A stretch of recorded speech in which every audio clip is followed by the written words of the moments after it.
Bonjour tout le monde, donc toujours dans la continuité de cette vidéo, toujours dans la continuité de la recherche de ces hypothétiques civilisateurs et des traces qu'ils auraient pu laisser. Alors tout ça c'est encore des hypothèses, hein. Moi, même, encore une fois, je le répète, parce que je ne l'ai pas répété dans les vidéos qui ont précédé là, mais tout ça, moi-même, j'y crois pas, hein. C'est-à-dire que c'est des hypothèses, c'est une théorie, c'est des observations, des constats qui sont vraiment très étranges. En fait, c'est très étrange. Moi, je fais ma petite enquête de mon côté, je tombe sur ça, et comme par hasard, mon grand étonnement, je tombe sur le même truc que les extraterrestres qu'on décrit depuis des décennies, quoi. C'est curieux, quoi. Je vous assure, vous voyez comment j'ai procédé ou pas? Je vous assure que c'était pas du tout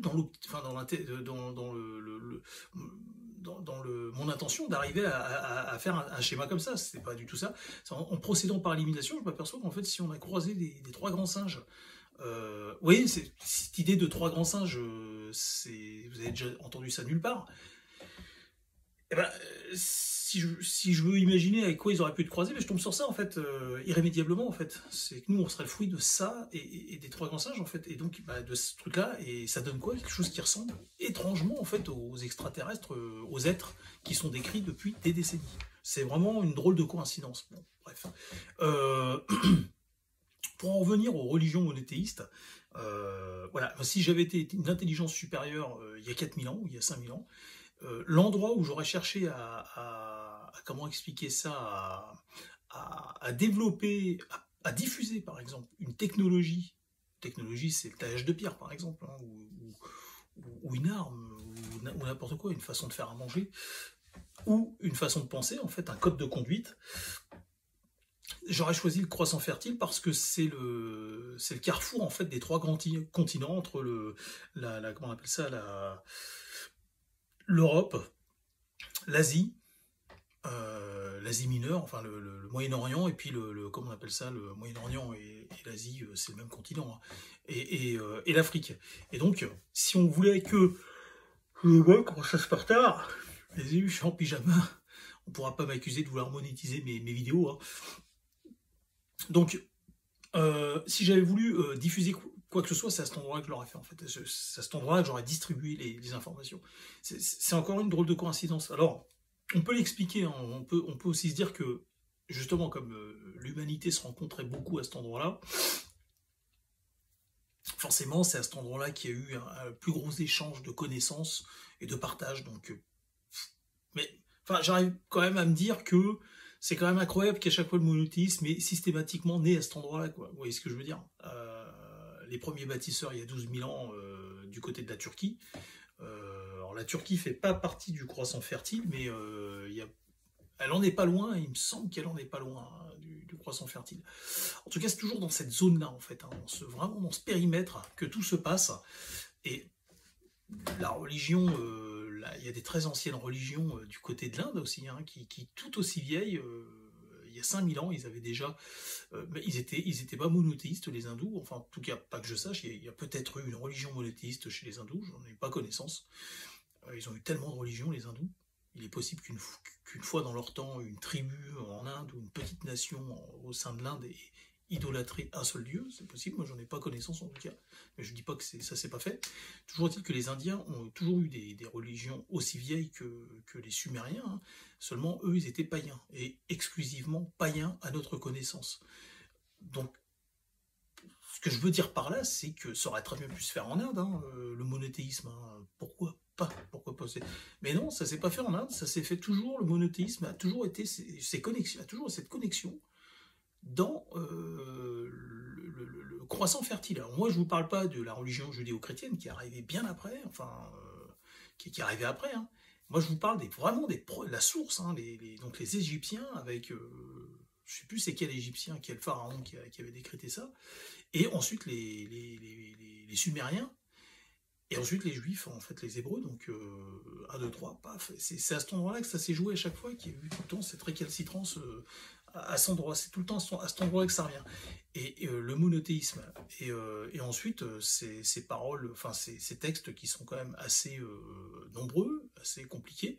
Et alors justement, je voulais en revenir, mettre la lumière sur l'histoire des Juifs, il y a quand même des choses qui sont étranges chez les Juifs. Ces connaissances qu'ils avaient depuis 3000 ans au moins, les Juifs savaient en fait que comment on appelle ça, ce qui est le plus important en fait, on est l'enfant de notre mère. Il faut savoir hein, si vous êtes l'enfant de votre mère. Par exemple, quand il y a deux demi-frères, s'ils ont la même mère, ils sont considérés comme des vrais frères, quasiment, enfin, on va dire à 90%. Donc, même s'ils n'ont pas le même père, ils ont la même mère, c'est, aux yeux de la science, les deux frères. Par contre, si c'est le contraire, ce sont des demi-frères, en fait. Ce sont des demi-frères. Donc, les juifs transmettent comment on appelle ça, le fait d'être juif par la mère. Oui. Comment ils ont su alors, c'est une coïncidence, d'accord, okay, c'est une coïncidence. Ils ne mélangent pas les lactoses avec la viande. Et on sait aujourd'hui que, effectivement, c'est pas bon pour l'organisme de mélanger le lait avec d'autres éléments, en fait. Il faut attendre la digestion. Vous avez mangé du lait, vous avez ingéré du lait. Il faut attendre 8 heures, c'est-à-dire la digestion, que ce soit complètement parti du tube digestif et assimilé pour pouvoir manger autre chose. Donc de la viande rouge, par exemple, en l'occurrence, de la viande rouge. Et ça, les juifs le savaient en fait, je vous assure qu'ils le savaient. Les juifs ne mangent pas de porc. Bon, ils peuvent en manger, hein, mais ils évitent d'en manger. Ils évitent de manger du porc. Alors, le porc, on sait aujourd'hui que c'est un animal qui est très proche de l'homme en fait. Moi, j'en mange du porc. Je le sais, moi, j'en mange pas des masses. Je suis pas un fan de la viande de porc, mais j'aime bien le chorizo. J'aime bien. C'est pas très bon pour vous savez, quand on vieillit. Pour les artères, tout ça, il faut faire attention, c'est des viandes grasses quand même. Ouais, c'est plus dans ce sens-là, moi, que j'en mange pas, c'est pas du tout religieux ou quoi aux caisses. Après, un petit peu une question d'éthique aussi, parce que c'est vrai que quand on se dit que la mouche est très proche de l'homme aussi, génétiquement, mais il ne viendrait pas l'idée de manger de la mouche, hein, même si c'était délicieux. Très peu pour moi, j'en mangerai jamais, à part par inadvertance. Ça devait arriver, mais le porc, il m'arrive d'en manger, malgré le fait que je sache que c'est un animal qui est très très proche de l'homme en fait. Hein. Apparemment, le porc est plus proche de l'homme que même génétiquement, il est très très proche de l'homme. Donc en fait, quand vous mangez du porc, en fait, ça revient à dire que vous êtes à 96% cannibale en fait. Vous mangez de la chair qui est très proche qui pourrait être très proche de la chair humaine en fait. Mais en fait, après, c'est des variables parce que si vous mangez du cheval ou par exemple, je sais qu'en Afrique il y a des gens qui mangent du gorille, bon ça dérange personne, hein, enfin ça nous dérange, une question écologique en fait, s'il n'en reste plus beaucoup des gorilles, donc puis bon c'est quand même des êtres qui nous ressemblent énormément, donc c'est quand même aussi une question d'éthique. Mais on se dit pas que quand quelqu'un a mangé un gorille, il est cannibale. Pourtant, on devrait. Hein. Et ben, en fait, le porc, c'est au même titre. Hein. Alors, encore une fois, comment les Juifs ont su, il y a 3000 ans, que c'est la mère qui était le plus important dans la transmission comment on appelle ça, on est Juif par la mère, hein. On n'est pas Juif par le père. Donc, comment les Juifs savaient ça, en fait? Comment ils savaient que c'était la mère, l'élément le plus important pour transmettre, en fait, perpétuer perpétuer leur existence en tant que juifs. Comment ils savaient pour la digestion du truc? Bon, peut-être que c'est par l'observation, hein, allez savoir. Ils se sont peut-être aperçus, tiens, ils se sont aperçus qu'il fallait 8 heures pour digérer, peut-être. Et pour le porc, comment ils ont su, en fait, aussi, tout ça. Donc, il y a quand même, ça fait beaucoup, quoi. Ça fait beaucoup, et... Alors, c'est pas une raison pour dire « Ah, mais ça y est, ils ont été aidés par des extraterrestres ou alors des homo sapiens beaucoup plus avancés qui sont venus leur expliquer tout ça et tout. » Mais ils ont reçu aussi les 10 commandements. Alors, les 10 commandements, ça peut être une histoire, c'est-à-dire du folklore. Mais après, quand on écoute, il est monté, Moïse, je crois que c'est Moïse, hein, il me semble. Il est monté en haut du mont, je sais pas quoi, et puis il a reçu les 10 commandements, il a parlé à un buisson ardent. Aujourd'hui, avec les moyens techniques qu'on a, on pourrait très facilement faire croire à des gens très très reculés, très arriérés, on pourrait très bien leur faire croire, enfin, pareil, pas bête, hein, les gens seraient pas bêtes, mais il n'aurait pas toutes ces connaissances, on pourrait mettre un micro, on pourrait faire parler un buisson ardent. Hein. Aujourd'hui, c'est très facile de faire parler un buisson ardent. On peut même faire croire que quelqu'un marche sur l'eau aujourd'hui. On met un sous-marin, ou j'en sais rien, un machin qui est à la rasure de l'eau, là, et faire marcher quelqu'un dessus. C'est tout à fait possible. Alors, les gens, à une centaine de mètres, ils vont voir quelqu'un marcher sur l'eau, quoi. Ou même à 70 mètres. Ils vont voir, oh, la personne marche sur l'eau, dis donc, c'est incroyable, elle marche sur l'eau. Ah, en fait, tu marches sur un sous-marin, mais les gens ne le voient pas, quoi. Ou sur une plateforme qui est vous voyez, il y a des ballasts, et puis elle est à 40 cm sous l'eau, ou à 20 cm sous l'eau, avec les vagues, on voit pas très bien ce qui se passe au loin, on a le sentiment que la personne marche sur l'eau. Donc on peut recréer des trucs comme ça, aujourd'hui on a tout à fait les moyens, hein, voilà. Donc voilà, bon, c'est juste des hypothèses, ce sont juste des hypothèses. Et alors, il se fait tard, je commence à être fatigué, mais je sais qu'il y a plein de trucs troublants comme ça,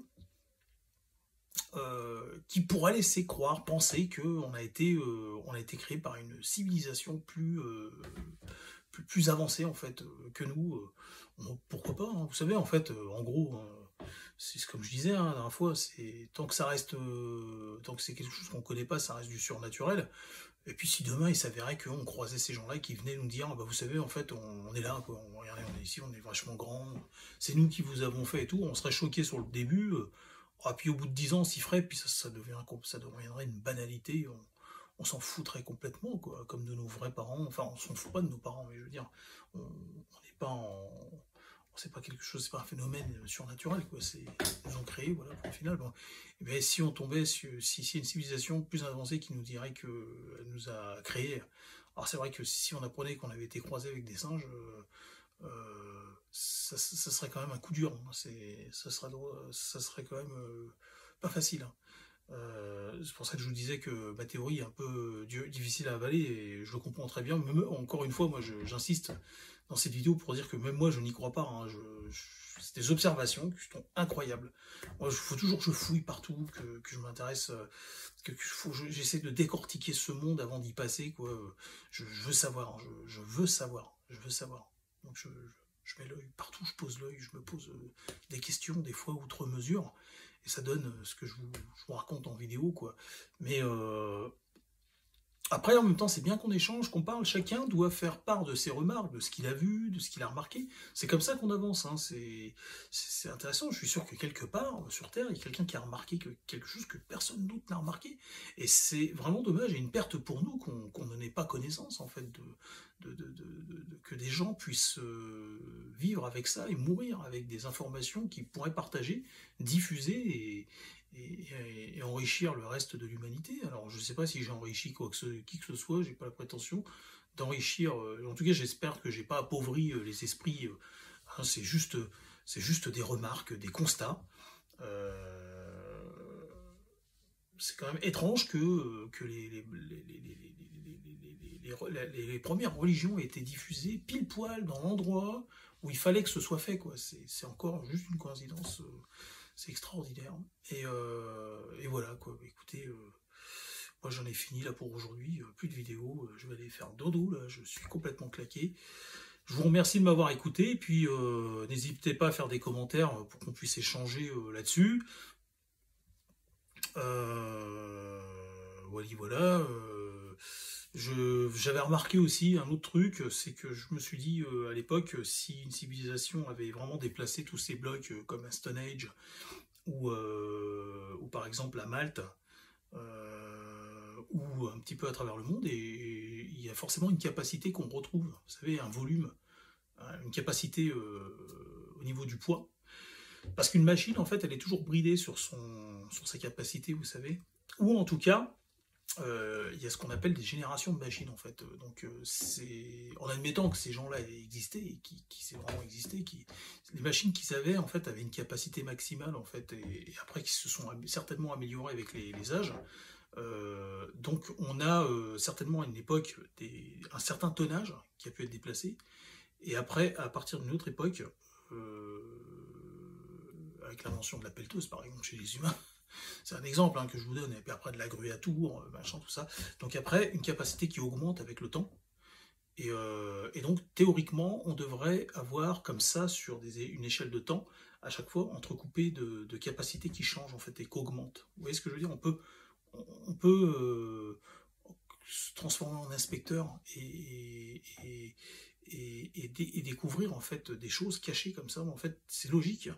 Et, moi, je vous oriente à chercher les capacités aux quatre coins du monde, les masses qui ont été développées, qui ont été déplacées, je veux dire, que ce soit en Syrie, que ce soit dans l'océan Pacifique, que ce soit en Amérique latine, en Afrique, en Europe, depuis la nuit des temps, et vraiment classé par période les capacités qui ont été soulevées. Je voudrais savoir si à Stone Age, à l'époque où ces blocs de pierre ont été soulevés, combien pesaient ceux qui ont été soulevés en Égypte à ce moment-là, et à travers le globe en fait, et ainsi de suite.